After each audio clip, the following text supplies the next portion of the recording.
Forte presa di posizione del sindaco di Agrigento Miccichè sui ritardi nella consegna dei viadotti Morandi e Akragas, non rispettati i tempi previsti anche in vista di Agrigento, capitale della cultura. Al via le agevolazioni per le aziende siciliane che assumono giovani, disponibili 40 milioni di euro, incentivo di 10.000 euro all'anno per 3 anni, lo dichiara l'assessore al lavoro Nuccia Albano. Ad Assisi il prossimo 27 settembre una 3 giorni dedicata all'impegno dei cattolici in politica, intervista al responsabile nazionale enti locali Decio Terrana.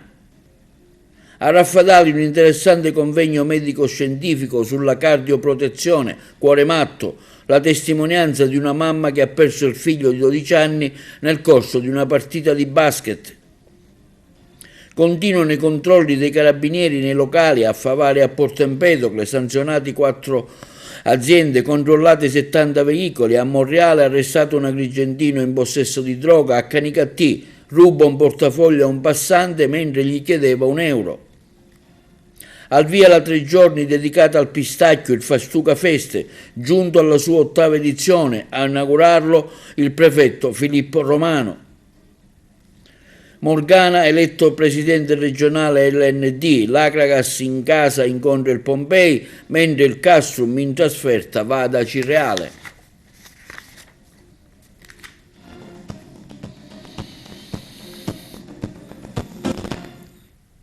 Buongiorno, benvenuti con l'appuntamento odierno di oggi, 14 settembre, sabato, del nostro TV Notizie. Forte presa di posizione del sindaco di Agrigento circa la consegna del viadotto Morandi e Akragas. Non sono rispettati i tempi, il servizio.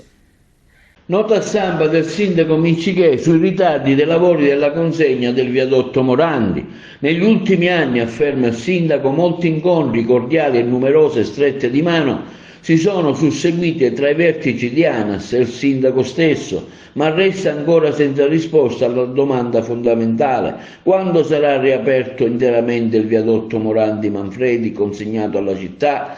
Siamo consapevoli, afferma il sindaco, che i tempi di completamento del viadotto non saranno comparabili a quelli del ponte di Genova, ricostruito in tempi record, ma è inammissibile che questi lavori si protraggano indefinitivamente senza date.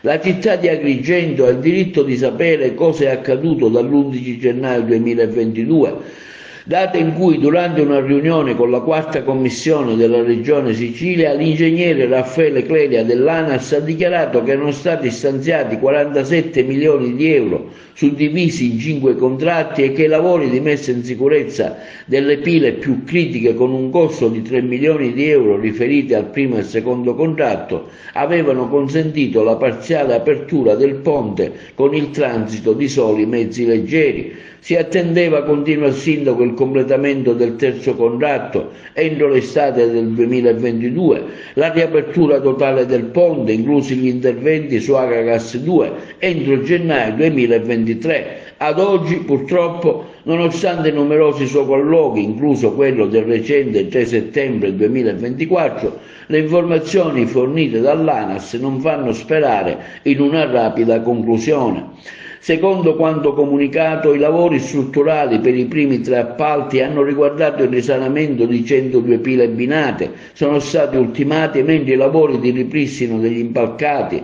il rinforzo dei pulvini e la sostituzione delle barriere di sicurezza del viadotto Akragas 1, affidati all'impresa Valori, aprile del 2021, hanno subito rallentamenti a causa del rinvenimento di ulteriori danni ai pulvini stessi, richiedendo un'ulteriore variante tecnica. Inoltre si stanno affrontando criticità legate all'inerzia dell'impresa esecutrice. Per quanto riguarda, continua il sindaco, il viadotto Akragas 2, i lavori sono stati affidati nel giugno del 2022 a un raggruppamento temporaneo di imprese e attualmente il cantiere operativo sulla carreggiata careggiate in direzione di Agrigento, con il traffico deviato in doppio senso sulla careggiata in direzione Trapani. Anche qui si è reso necessario redigere una parizia di Varante e l'intimazione dei lavori è prevista per il secondo semestre del 2025. È chiaro che non solo le previsioni per la riapertura nel gennaio 2023 sono state disattese, ma ora si parla addirittura di una conclusione entro il secondo semestre 2025. Il sindaco Miccichè ha commentato: ritengo dettagliata la relazione ottenuta dall'ANAS che traccia lo stato attuale dei lavori e prevede la loro conclusione. Tuttavia non possiamo ritenerci soddisfatti perché è impensabile affrontare il 2025, anno in cui Agrigento sarà capitale italiana della cultura, privati di un'arteria fondamentale come il viadotto Morandi. Chiederemo inoltre l'intervento dell'assessorato alle infrastrutture e della mobilità della regione siciliana per supportarci nella richiesta di un'accelerazione dei lavori affinché si intervenga con urgenza per il bene della nostra terra. Incentivi per assunzioni, al via la piattaforma per le domande alle imprese, l'assessore Albano, rispettati i tempi, benefici per circa 1350 lavoratori, il servizio. Dal 18 settembre al 10 ottobre prossimi l'avvia la finestra temporale per richiedere gli incentivi per l'assunzione dell'avviso 14-2024 del programma FSE Plus 21-27. Le aziende siciliane interessate, così come prevede il decreto pubblicato sul sito della Regione, dovranno presentare la documentazione richiesta tramite l'apposita piattaforma all'indirizzo fse.regione.sicilia.it. Si tratta dell'incentivo attivato dall'assessorato regionale del lavoro rivolto alle imprese che esercitano l'attività commerciale e industriale nel territorio regionale. Nel rispetto dei tempi previsti da lunedì prossimo, le aziende siciliane potranno quindi richiedere l'incentivo che abbiamo deciso di attivare con l'obiettivo di consolidare l'occupazione, quanto afferma l'assessore al lavoro Nuccia Albano. La dotazione finanziaria è di 40 milioni, la somma che consentirà di erogare contributi per sostenere l'occupazione di 1350 lavoratori. Nella fase della presentazione delle istanze Sicilia Digitale, che gestisce la piattaforma informatica, successivamente fino al 25 ottobre prossimo validerà le domande. La procedura a sportello verrà conclusa con l'assegnazione del finanziamento fino a esaurimento delle risorse disponibili.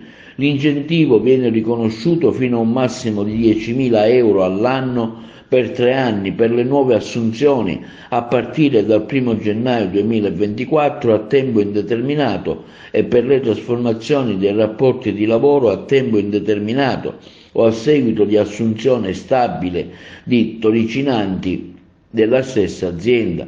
Saranno esclusi i contratti di apprendistato. Beneficiarie sono le aziende, incluse le micro e le piccole e le medie imprese, che hanno unità produttive in Sicilia o che l'attiveranno. L'incentivo può essere riconosciuto per un numero massimo di 10 lavoratori nel rispetto del regolamento de minimis previsto dalle norme siciliane. L'impegno dei cattolici in politica, il valore della dottrina sociale, e questo è il tema della 3 giorni che si terrà ad Assisi dal prossimo 27 al 29. L'evento sarà moderato dall'onorevole Decio Terrana, responsabile nazionale enti locali dell'UDC. Concluderà la convention l'onorevole Lorenzo Cesa, segretario nazionale dell'UDC. Abbiamo intervistato proprio l'onorevole Terrana. Un importante evento organizzato anche dall'UDC il 28 settembre ad Assisi. Ecco, ne parliamo con l'onorevole Terrana. Di cosa si tratta e quali sono gli obiettivi di questa iniziativa che ha un respiro nazionale? Io intanto ringrazio l'onorevole Cesa perché mi ha dato mandato come responsabile nazionale enti locali di portare avanti questo progetto che nasce qua ad Agrigento il 24 giugno scorso, dove si è parlato di cattolici impegnati in politica e la dottrina sociale. In quella circostanza abbiamo messo in essere le necessità che ha questo paese di un partito che possa interpretare le esigenze della gente, l'esigenza dell'uomo, e quindi quelle esigenze che mettono al centro l'uomo, i suoi bisogni, le necessità, il lavoro, i lavoratori, temi che oggi non vuole affrontare più nessuno, perché parliamo di tutti altri temi, anche temi scandalistici, perché si arriva al potere per governare e gestire fatti personali, ma la politica è quella di cui ne parla anche la Chiesa, quella Chiesa rappresentata da Paolo VI, che diceva di mettere al centro l'uomo, quindi che la politica era la più alta forma, non era la più alta forma di carità, perché io dico che il politico deve essere un prete laico. E su questa base ho organizzato Assisi. Molti pensavano che era un momento così dell'UDC, ma oggi si è esteso anche degli inviti delle grandi figure culturali, politiche che ci saranno all'interno di questo incontro. Da lì spero che possa uscire un'area politica nuova, allargata a tutto quel mondo cattolico, a quel mondo cristiano, a quel mondo che si rifà alla dottrina sociale. Io sono convinto che sarà un momento straordinario, e da lì partirà quello che vogliono gli italiani. Oggi abbiamo il 37% del popolo italiano che vuole un partito di area cattolica. Certamente non vogliamo fare un partito cattolico, sbaglieremmo, non l'ha fatto De Gasperi, non l'ha fatto Sturzo, sbagliò quando lo voleva fare Murri, ma un partito che mette a centro i valori non negoziabili, perché oggi c'è grande confusione, c'è una caduta etica di valori. Oggi dobbiamo recuperare i valori etici. Se non si recuperano i valori etici non si può costruire un'economia etica, un'economia sociale, un'economia che guarda a tutte quelle famiglie che ogni giorno diventano sempre più povere, perché oggi abbiamo circa 5 milioni di famiglie povere in Italia. Quindi dobbiamo ridistribuire la ricchezza come ha fatto allora la Democrazia Cristiana, e fare crescere il ceto medio. Se riusciamo a questo abbiamo fatto un servizio al Paese, abbiamo fatto un servizio alla gente, e questo deve essere la politica per quanto mi riguarda e per quanto ci riguarda. Le sinergie istituzionali nella campagna di promozione della salute, progetto cardioprotezione Cuore Matto. È stato questo il tema del convegno medico-scientifico che si è svolto ieri a Raffadali presso l'Aula Consiliare. Tra le intervistate la testimonianza della signora Santina Licata, che ha perso il figlio Davide di 12 anni mentre giocava una partita di basket, colpito da una ischemia miocardica. Le interviste. L'idea nasce proprio nel lanciare una campagna sinergica fra le varie istituzioni al fine di porre in essere un progetto che riguarda proprio la cardioprotezione. Faremo un progetto che riguarderà la cardioprotezione pediatrica e anche quella adulta, ma il nostro obiettivo è quello di formare quante più persone possibile, personale non sanitario, all'utilizzo del defibrillatore e alle manovre di primo soccorso. Questo ci consentirà di avere una capillarità in quello che può essere la capacità di intervento in caso di urgenza o di necessità. A tal proposito stiamo donando un defibrillatore, sarà il primo defibrillatore geolocalizzato, e formare quante più possibile persone all'utilizzo, al corretto utilizzo, significa ridurre quelli che sono i tempi di intervento, e quindi laddove malauguratamente ci dovesse essere necessità, avere una capacità risolutiva di intervento pratico ed efficace. L'azienda sanitaria deve cercare di lavorare non soltanto sugli acuti, non soltanto su quelle che sono le cronicità, ma anche e soprattutto sulla prevenzione di tutte quelle che sono le malattie. In particolare in questo caso oggi parliamo di prevenzione delle malattie cardiovascolari che incidono dal punto di vista epidemiologico in maniera significativa. Basti ricordare non soltanto la parte cardiologica, ma anche la parte neuro, che incidono in maniera significativa sia sull'assistenza sanitaria, ma anche su tutti gli esiti che poi portano, e quindi hanno anche un costo sociale. In questo progetto parteciperà anche l'Arma dei Carabinieri attraverso la formazione degli operatori, che molto spesso sono i primi a intervenire in situazioni di emergenza, per cui a questa formazione affiancheremo anche l'utilizzo e l'impiego di defibrillatori che sono già presenti presso le nostre stazioni, per cui ci uniamo alle altre istituzioni nell'obiettivo comune della prevenzione. Per avere una città protetta dalla morte improvvisa vi è la necessità di una estensione capillare di questi diciamo, device salvavita, senza i quali praticamente il soggetto è condannato a morte sicura. È importante la prevenzione, i controlli.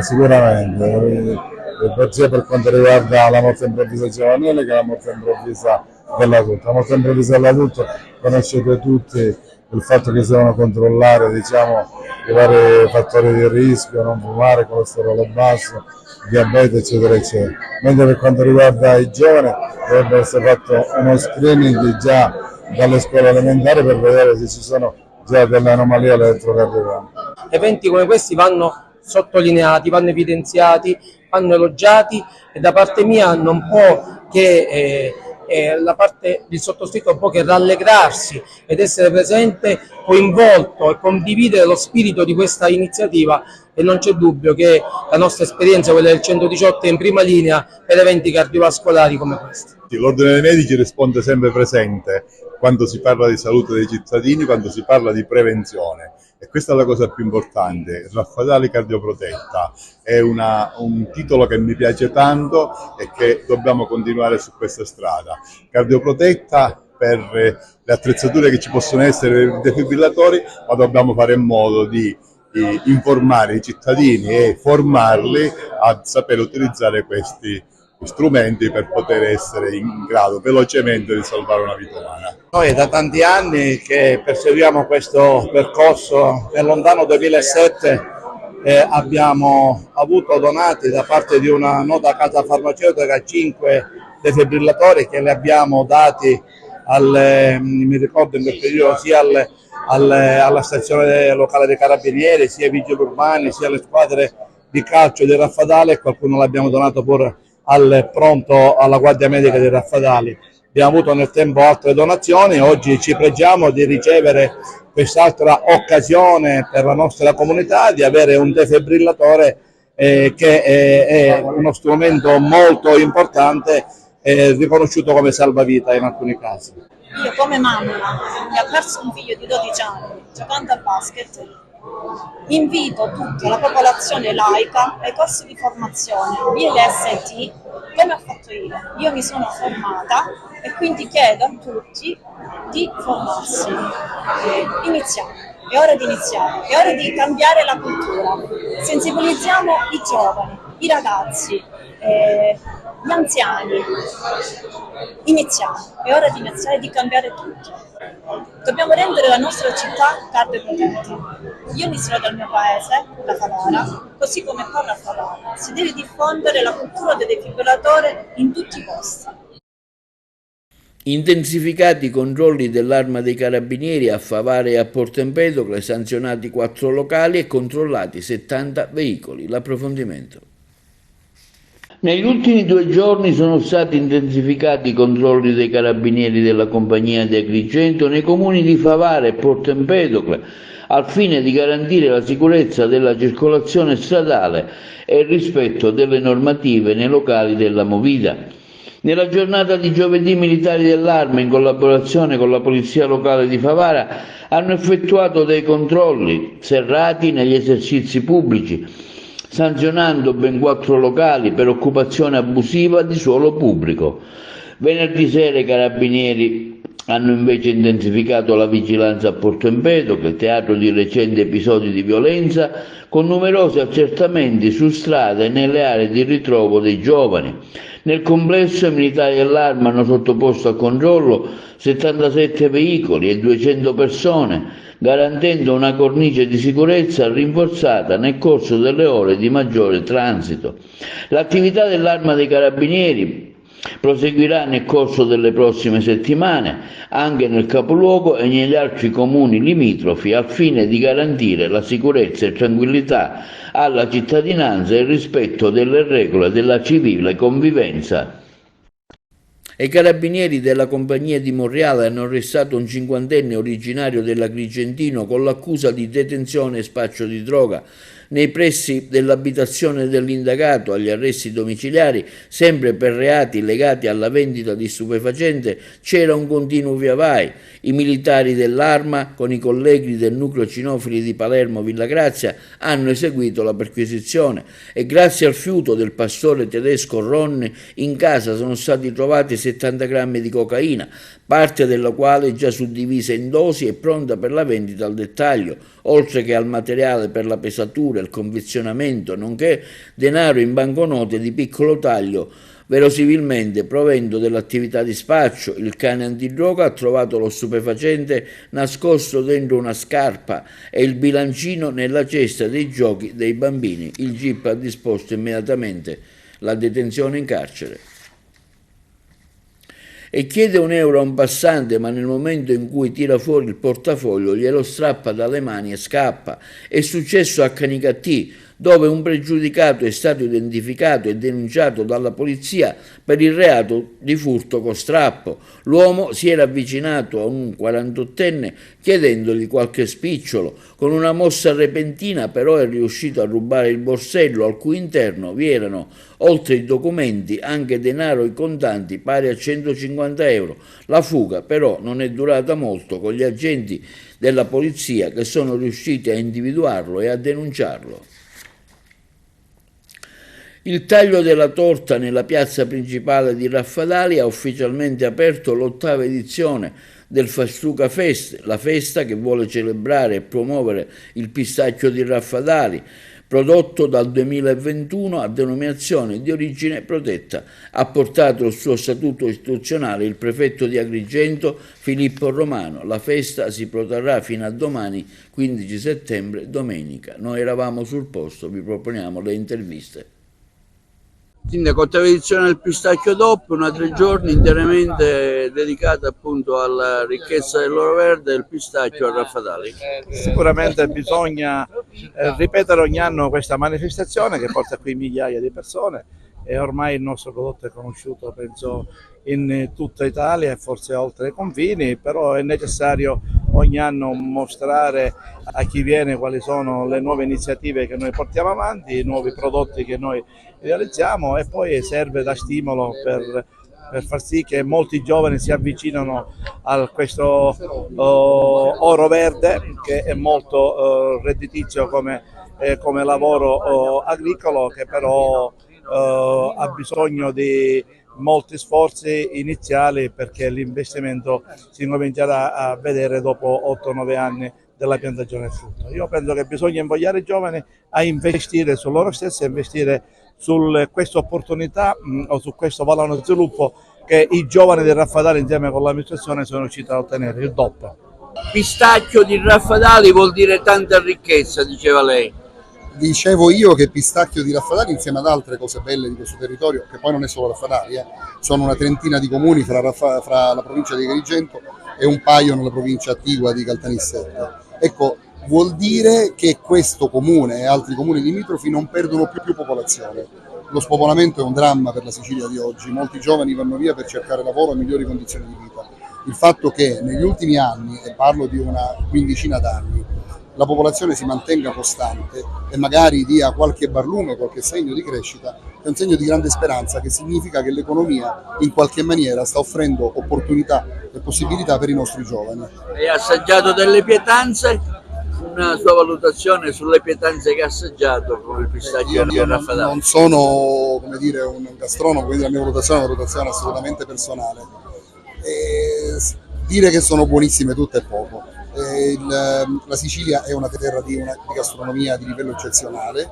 Il pistacchio negli ultimi anni è diventato occasione di sbizzarrirsi in utilizzi del materiale, del prodotto che una volta neanche immaginavamo, e forse in questa creatività sta quel vantaggio che la Sicilia può avere rispetto ad altre terre più vicine al centro d'Europa, più ricche, meglio collegate, ecco.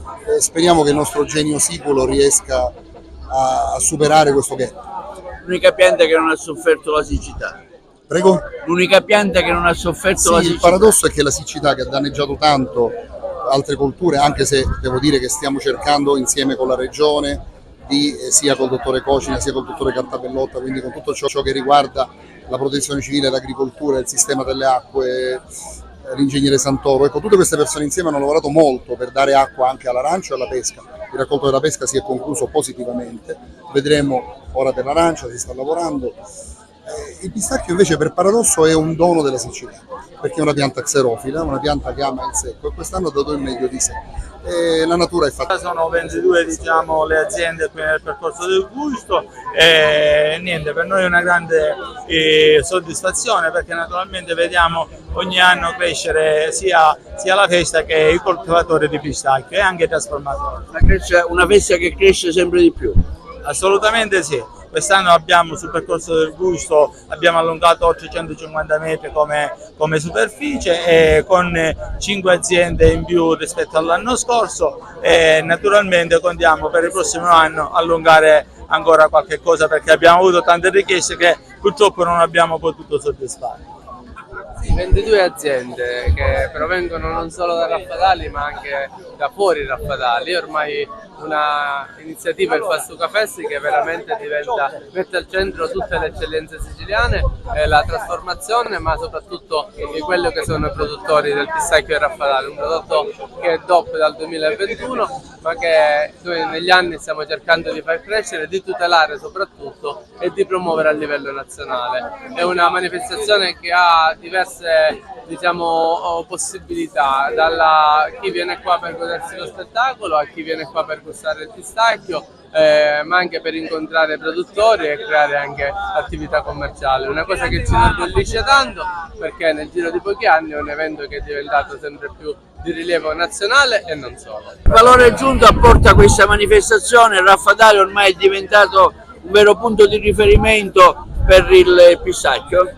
Beh, lo è stato già da tanto tempo il punto di riferimento del pistacchio dopo quello di Bronte, però in questi anni abbiamo fatto tanto lavoro e che ci ha consentito proprio di incrementare ulteriormente questo passo e andare avanti velocemente. Sì. Poi per quanto riguarda l'aspetto dolciario sappiamo tutti qual è l'importanza del pistacchio in questo settore, ma non solo nel settore dolciario. E ad ogni modo ci stiamo mettendo tutto l'impegno, speriamo che la festa riesca bene e che non piova, perlomeno quello che pensiamo sempre è che siamo in missione. È una missione la nostra e la porteremo a termine. Ora parliamo di questo pistacchio, una torta oggi che state offrendo a tutta la città, una manifestazione che cresce. Ecco, un suo parere come addetto ai lavori? Bene, come ogni anno si prepara sempre una torta di ingresso, di invito per accogliere tutti i cittadini che ci vengono a visitare, sia i nostri paesani che le persone di fuori.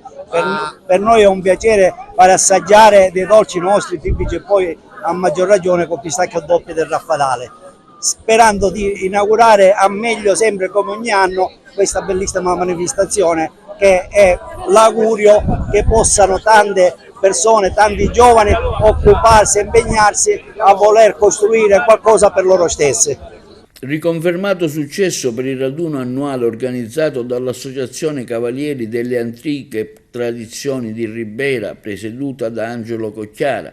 90 i cavalli, altrettanti cavalieri provenienti da ogni parte dell'Agrigentino e anche da altre province, in tour in un percorso spettacolare che si è snodato tra Borgo Bonsignore, Secca Grande, la foce del fiume Platani e Capobianco.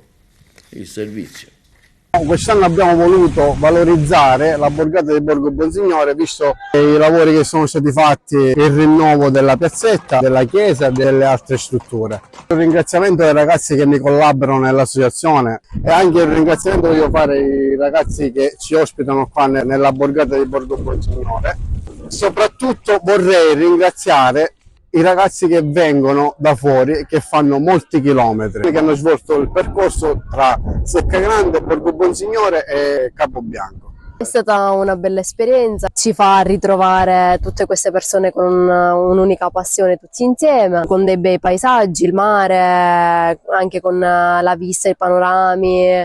Insomma, una bella esperienza. La passione che ci accomuna è la passione per il cavallo. Gli amici di Ribera oggi ci hanno dato l'occasione per essere tutti assieme e tutti uniti. Noi a Mentre abbiamo fatto il raduno a giugno, ne faremo altre attività più avanti e siamo sempre uniti, il cavallo ci unisce, la passione per il cavallo non finirà mai, cercheremo di inculcarlo alle giovani leve. Percorso diciamo delicato, fatto bene per chi cavalieri anche non bravi o meno bravi, insomma, però devo dire un percorso abbastanza carino, bello, anche perché abbiamo trovato il mare, non male, direi che da vecchio veterano è un percorso sereno, veramente bello, complimenti a tutti, agli organizzatori. Sono da anni che viaggio a cavallo, ho fatto un po' di trekking un po' in giro per l'Italia, però di conseguenza mi piace conoscere i cavalieri di Sicilia. I cavalli sono degli esseri nobili, per il loro comportamento, per ciò che loro trasmettono. Io devo dire che in tutta l'Italia siamo tutti in questa passione,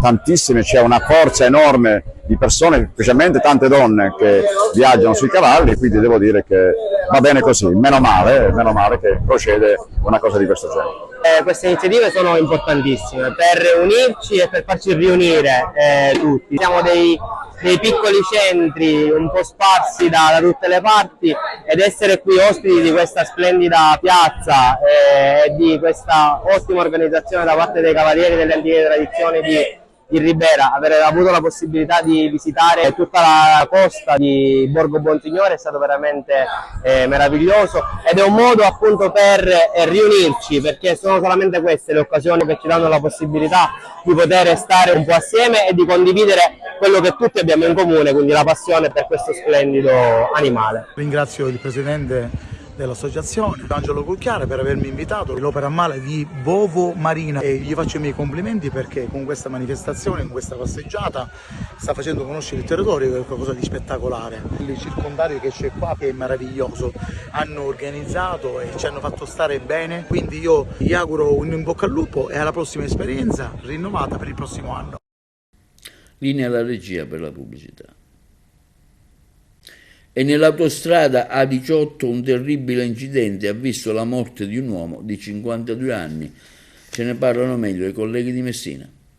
Forse un malore è la causa della tragedia avvenuta questa notte sull'autostrada A18 Messina-Catania all'altezza di Taormina. La vittima è un 52enne di Spadafora, coinvolto in un incidente autonomo al chilometro 42 della corsia in direzione Catania, nel tratto che attraversa il territorio di Trappitello. Poco prima delle 2 l'uomo ha perso il controllo del SUV Fiat Fremont, che ha invaso anche la carreggiata opposta prima di schiantarsi violentemente contro il guardrail. Ferita la moglie della vittima, ricoverata all'ospedale di Taormina. Le sue condizioni non sarebbero gravi, nessun altro veicolo coinvolto. Sul posto i vigili del fuoco per mettere in sicurezza il tratto di autostrada e il 118 che ha tentato inutilmente di rianimare il conducente. Per l'uomo non c'è stato niente da fare, l'impatto violentissimo e le molte ferite non gli hanno lasciato scampo. La polizia stradale è ora al lavoro per ricostruire la dinamica del sinistro.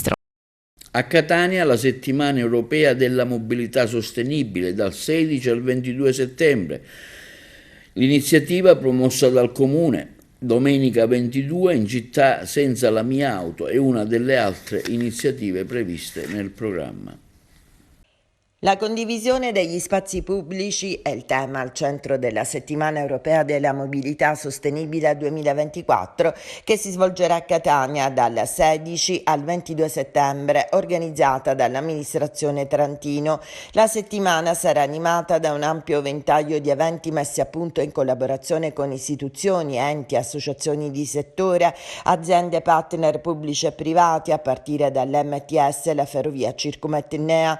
Il programma, curato dall'ufficio del Mobility Manager del Comune, prevede passeggiate in bici, escursioni, itinerari culturali, pedonalizzazioni sperimentali, seminari, convegni, tavoli tecnici, laboratori didattico-educativi, visite culturali guidate, stand promozionali, mini corsi sull'uso in sicurezza della bicicletta. Sarà un crescendo di iniziative che culmineranno domenica 22 settembre con la giornata in città senza la mia auto, il Car Free Day, che prevede la chiusura al traffico di un'ampia porzione del centro storico dalle 8 alle 14 per dare spazio ad una grande isola pedonale e ad una serie di attività tematiche, in particolare su mobilità sostenibile e sicurezza stradale. In diverse aree del centro città si terranno iniziative educativo-formative, espositivo-promozionali con la presenza anche dell'autobook del comune. Inoltre Ferrovia Circumetnea e AMTS metteranno a disposizione corse gratuite di metro e autobus. Le attività partiranno lunedì 16 settembre alle ore 20 con la prima Lycantron Bike 2024, storica passeggiata in bicicletta in giro per le vie della città sul tema da parcheggio a spazio pubblico condiviso. Tra gli eventi luci e ombre Caravaggio in Sicilia, il Parking Day, mobilità e spazio pubblico condiviso, un convegno, la città alle persone, andiamo a scuola e al lavoro in bicicletta e ancora in città senza la mia auto. L'azienda siciliana trasporti e fumo negli occhi per l'opposizione. Virgara, sentiamo il presidente della stessa azienda. E sulla nomina di Virgara al vertice di Ast Sicilia, così il deputato Ars Giuseppe Lombardo di Sud di Chiama Nord, ovvero il partito di Cateno De Luca. Ennesimo fumo negli occhi per nascondere i veri problemi aziendali non risolti dall'ex presidente Giammarva e nutro dubbi sulla reale volontà di risolvere le criticità esistenti. Questa nomina, continua Lombardo, non rappresenta un vero cambiamento né un passo avanti verso il rilancio dell'azienda siciliana trasporti, se è vero come sembra che l'attuale direttore generale Mario Parlavecchio, dimissionario qualche settimana fa, è destinato a restare al suo posto. Tutto ciò suscita preoccupazioni, è sempre Lombardo che scrive, riguardo alla continuità di una gestione che molti ritengono inadeguata. Ma veniamo al personaggio in questione. Virgara, classe 73, palermitano, è un dottore commercialista, consulente del Tribunale di Palermo, dal quale più volte incaricato come amministratore giudiziario di imprese sottoposte a sequestri preventivi, ma anche coadiutore dell'Agenzia Nazionale dei Beni Sequestrati e Confiscati alla criminalità organizzata.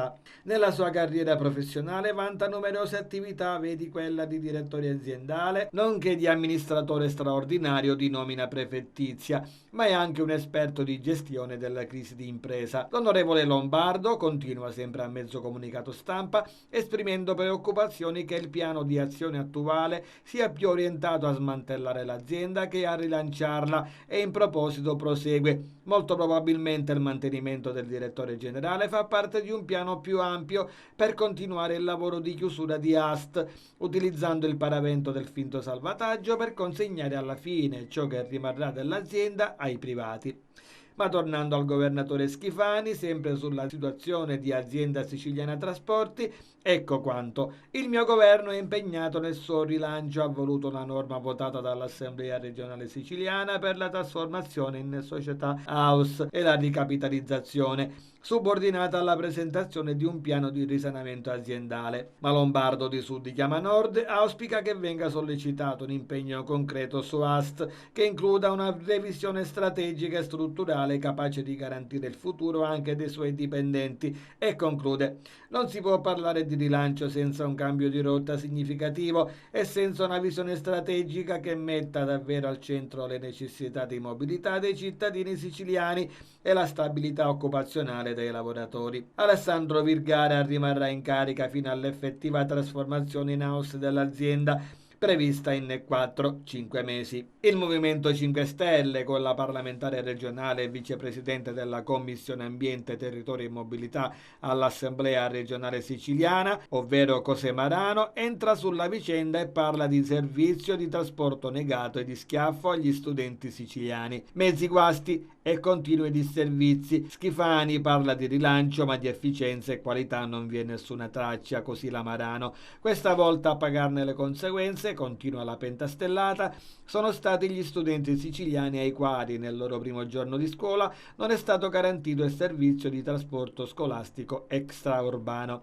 Da mesi, prosegue, il governatore annuncia di aver posto le basi per la costruzione di un percorso efficiente per la qualità dei servizi e salvaguardia dei lavoratori della partecipata regionale, ma di concreto solo le dimissioni dei vertici, dietro le quali Potrebbero esserci motivazioni politiche stando a dati forniti dalla stampa, continua la Marano, su Palermo e Catania 1 mezzo su 3 è fermo per guasto. La ricapitalizzazione, conclude, non ha risolto gli annosi problemi perché non accompagnata da un serio piano di ristrutturazione della società. Serviva un cambio di rotta che non c'è stato. E l'anno scolastico è iniziato ufficialmente, ma non nello stesso modo in tutta Italia, con diversità tra il nord e il sud, che stanno accentuando sempre di più, mentre il governo regionale arranca, e quanto ci ha dichiarato l'onorevole Mario Giambona, vicepresidente del gruppo parlamentare all'ARS.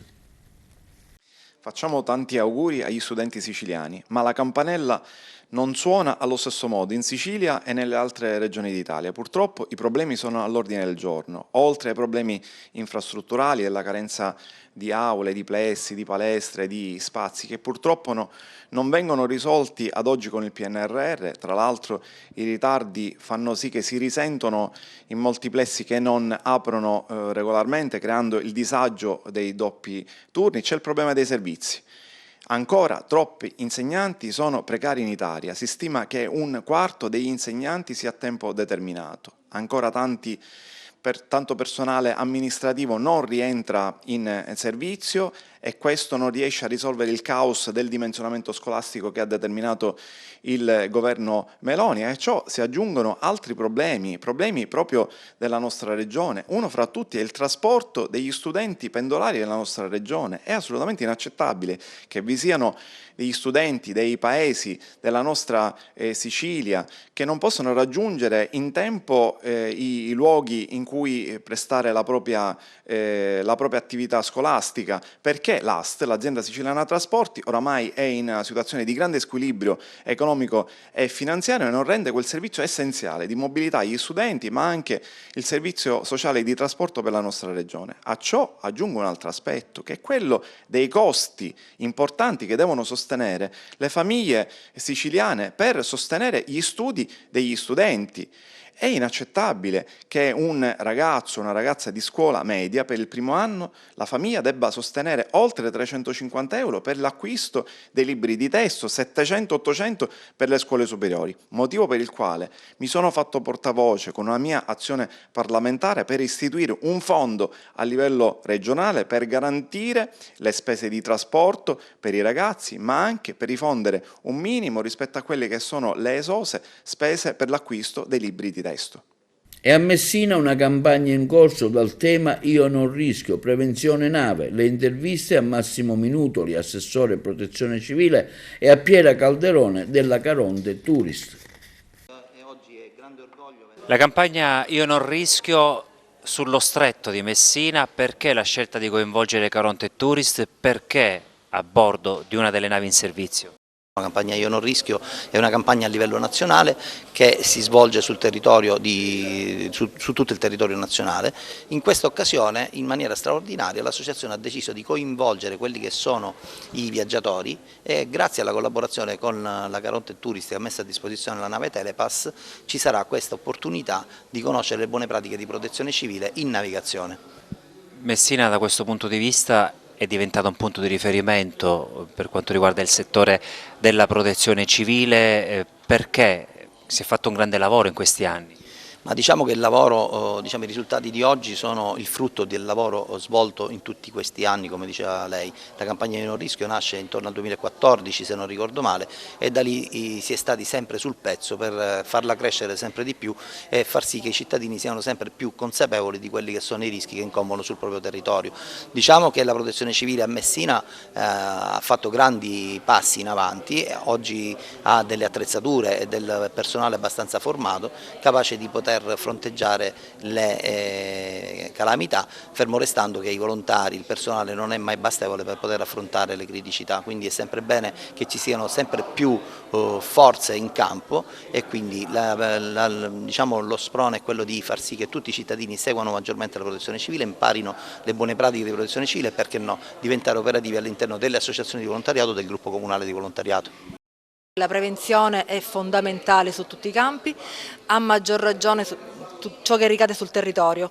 Pertanto dare la possibilità di formare e informare sulla prevenzione di alluvioni, maremoti o quant'altro che speriamo non succedano è importante.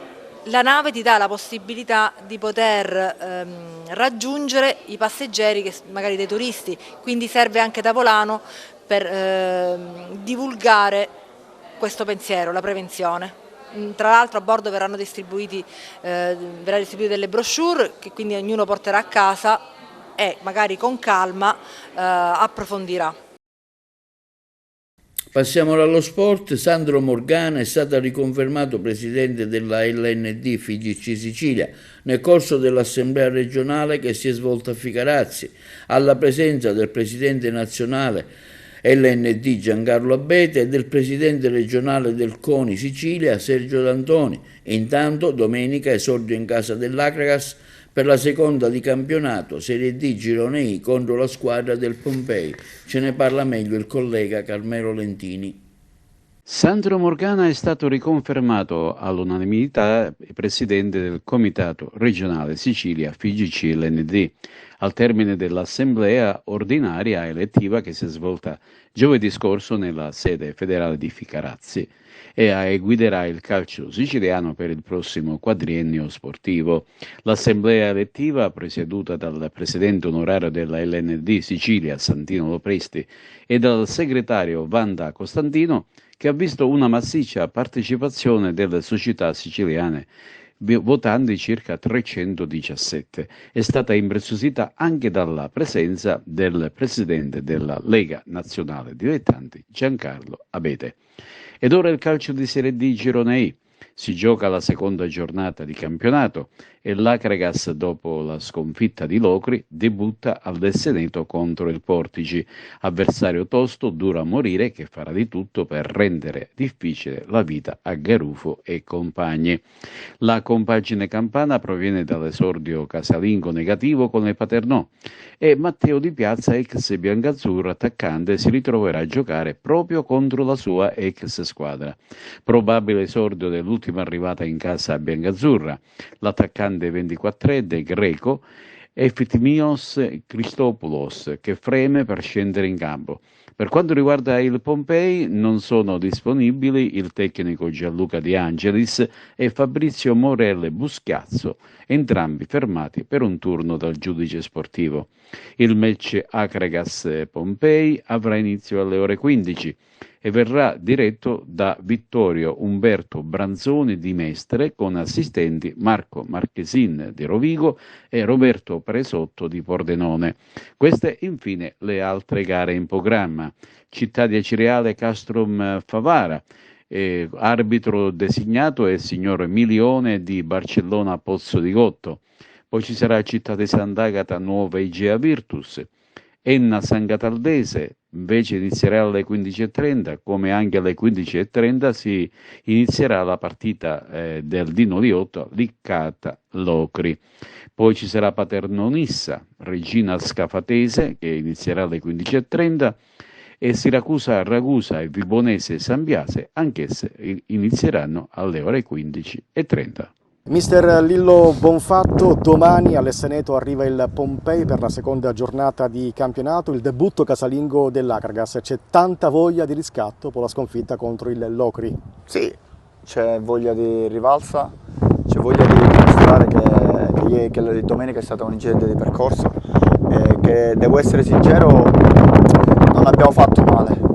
È mancato solo un po' il gol, poi per colpa di una disattenzione abbiamo considerato il secondo perché lì eravamo alla ricerca del pareggio, però quella partita ormai l'abbiamo archiviata, abbiamo preso le cose positive, abbiamo lavorato sulle cose negative e ovviamente domani abbiamo una partita fondamentale, una partita dove c'è l'esordio nel nostro campo, nel campionato, dove vogliamo regalare soddisfazione ai nostri tifosi, dove dobbiamo riscattarci, dove dobbiamo dare trovare il ritmo, dove affrontiamo una squadra insieme a qualche altra candidata alla vittoria finale, però quello dobbiamo avere rispetto, però non dobbiamo avere paura. Anche il Pompei ha perso all'esordio in casa contro il Paternò. Che avversario ti aspetti all'Esseneto?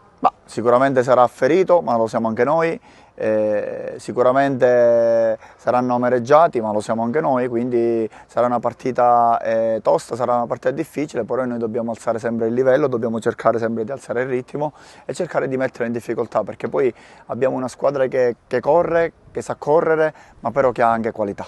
In settimana alla squadra cosa hai detto dopo la sconfitta di Locri? Come l'avete preparata questa partita contro il Pompei? Ma l'abbiamo preparata come abbiamo preparato tutte le altre settimane, quando abbiamo affrontato la Coppa, quando abbiamo affrontato questa prima di campionato, perché i ragazzi ci sono sempre motivati, hanno voglia sempre di migliorarsi, e quello a noi deve essere la nostra cosa positiva da portarci sempre durante la domenica.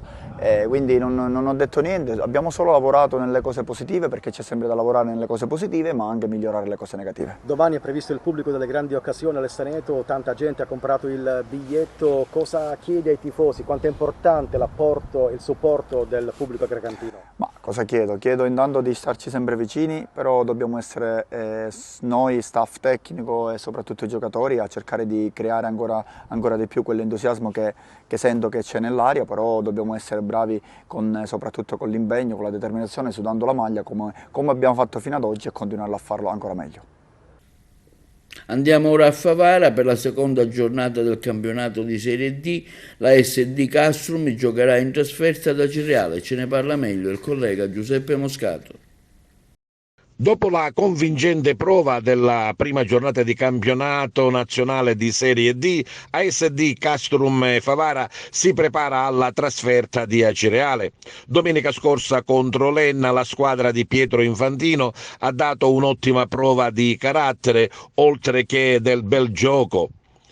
Naturalmente ha condizionato l'incontro il fatto di aver giocato in 10 uomini per oltre 50 minuti, ma i gialloblu ci sono stati in campo e questa settimana di preparazione e di allenamento è servita sicuramente per cercare di migliorare i ruoli e le posizioni. Domani ad Acireale sarà sicuramente una bella partita, anche se molto difficile, in quanto gli acesi hanno costruito la loro formazione per arrivare almeno ai play-off. Favara che recupera qualche infortunato, ritorna anche Palermo perché era squalificato per una giornata, insomma c'è tutta l'intenzione di far bene. Questa mattina l'ultimo allenamento di rifinitura per dare le ultime indicazioni al mister sulla migliore squadra da portare in campo. Ma ecco le interviste. Stiamo preparando in modo importante, vogliamo proseguire il nostro cammino di crescita e faremo di tutto per portare punti a casa. E a proposito di guardare dentro a Favara, la prima partita ha dato sicuramente delle buone indicazioni. Quale sarà il prosieguo? L'ho detto prima, noi abbiamo tracciato una strada da proseguire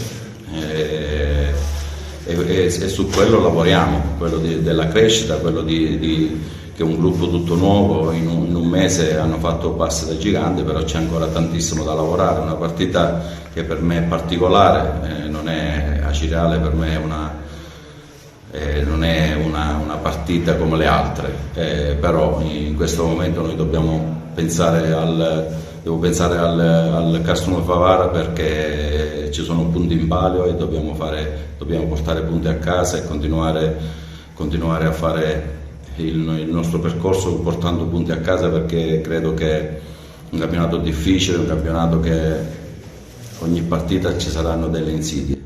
Che cosa è successo in questa settimana? Sappiamo dell'infortunio di Baglione, non sappiamo se può giocare, sicuramente c'è il ritorno di Palermo, senza svelare naturalmente la vostra tattica, un po' di movimento forse lo vedremo?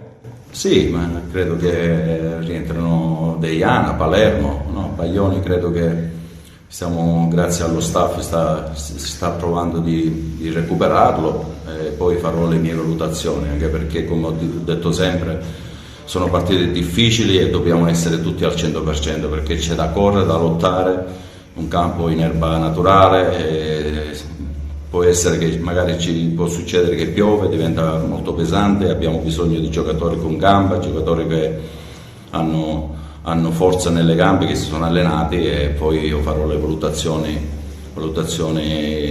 all'una con il mio staff, farò le valutazioni adeguate all'atteggiamento che dobbiamo avere in campo.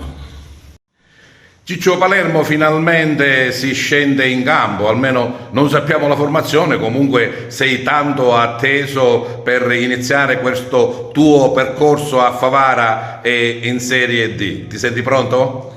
Sì, sicuramente non è stato bello stare fuori le prime 2 partite, ma adesso speriamo di fare bene. Come hai vissuto questo mesetto qui a Favara?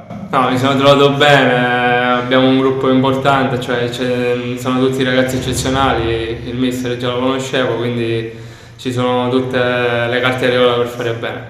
La prima partita vista dalla tribuna, che ti è sembrata? Sicuramente è stata una partita che dopo l'espulsione è stata un po' condizionata, però siamo stati bravi a non andare in svantaggio e che abbiamo portato un punto che alla fine ci teniamo stretto. E adesso la prima trasferta, si va in terra catanese, credo che tu ci vai da ospite, da ex. Sì, sicuramente il ritorno, quindi noi cercheremo sempre di dare il meglio per appunto strappare qualche punto almeno. Secondo te che Favara sarà in questo percorso? Sì, ci stiamo preparando bene, stiamo lavorando e speriamo di toglierci delle soddisfazioni. Siamo pronti per andare a giocare la partita da Cireale, i ragazzi si sono allenati bene tutta la settimana, recuperiamo qualche altro giocatore che non era presente nelle prime uscite del Favara, e quindi credo che andremo a giocarci. Voglio ricordare quello che hai detto domenica scorsa, c'era una ciliegina che vagava. Ciliegina c'è, dobbiamo avere un po' di pazienza, ci sono delle situazioni burocratiche che stiamo sistemando, speriamo che tutto si risolva la prossima settimana, ma state sereni che la ciliegina c'è.